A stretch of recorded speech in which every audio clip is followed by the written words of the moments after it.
जैन और जैनेतर हर कुल में आपको जीव मिल जाएंगे, वो सरल है क्योंकि वो गलत है। लेकिन अपने ही कमाए हुए पुण्य कर्म की प्रगतियों की सत्ता के उदय में आने पर उन पुण्य कर्म की प्रगतियों को छोड़ना, उसके प्रति ममत्व हटाना, इसमें बहुत बड़ा पुरुषार्थ है। अब विषय समझ में आया क्या आपको?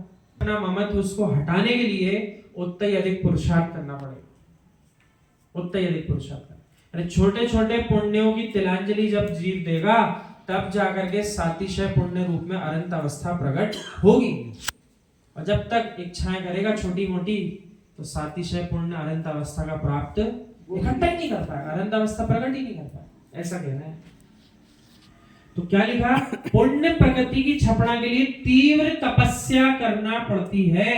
वे मुनिराज रिद्धिधारी, वे भी एकांत में जाकर वनखंड में क्यों गए अकेले?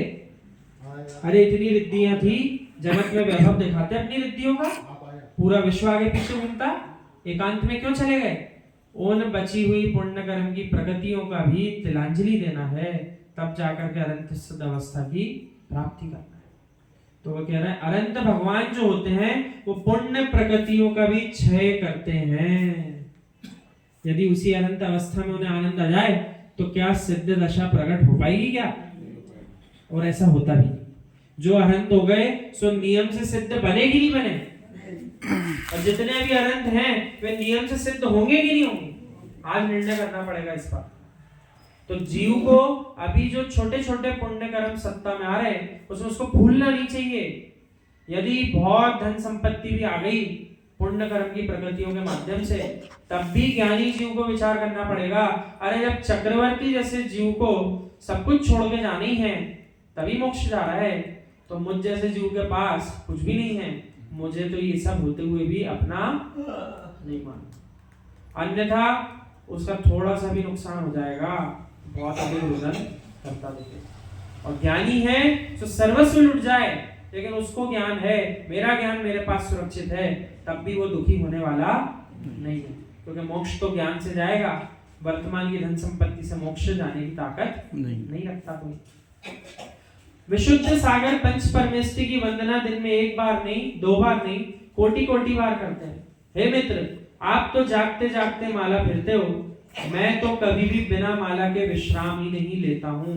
और इस बारे में हम आपको और अधिक बता दें, आचार्य भगवान का ऐसा कहना है कि कोई भी हमारे संग के मुनिराज हो, चाहे कोई भी हो, किसी भी काल में आकर के, हमारे विश्राम के काल में आकर के भी देखेगा तो हमारे हाथों में माला अवश्य दिखेगी।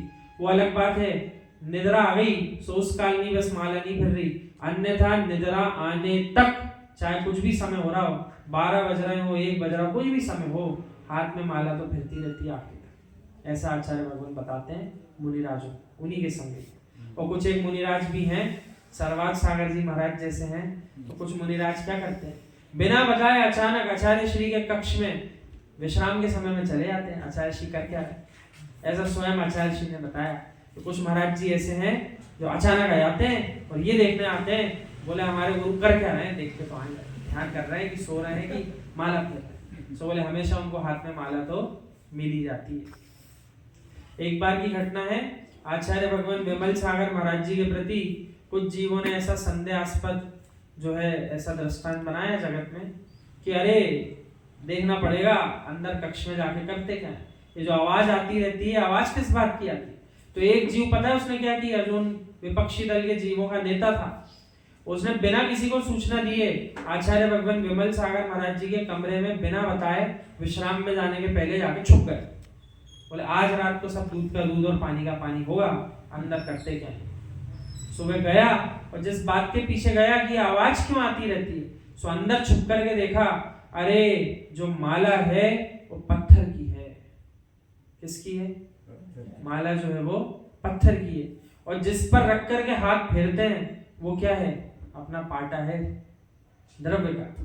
उस पे जब वो माला फेरते हैं तो ऐसी आवाज आती थी, वे सब बाहर खड़े खड़े विपक्षी दल के सोचते थे कितने सिक्के हैं, रोज गिनते हैं रात भर। अंदर छुप करके उनके नेता ने जब देखा तो बाहर आके पूरे जगत को बताया भैया गलती हो गई, और स्वयं आचार्य श्री से जैसे ही उनका बाहर आए ध्यान से, सो कहा महाराज जी क्षमा करिएगा, आज से हम आपके परम भक्त हो गए, हम दूसरों के साथ हम भी यही मानते थे, सो आज बिना बताए छुप के देखने आ गए थे। वह खड़े रहते थे ध्यानस्थ अवस्था में।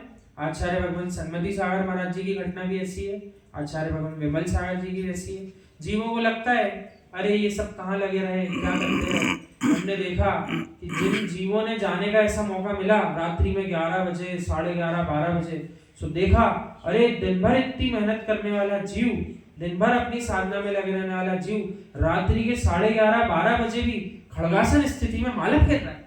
तो सोएगा कब? 3 बजे से तो फिर ध्यान करते हैं। तो ऐसे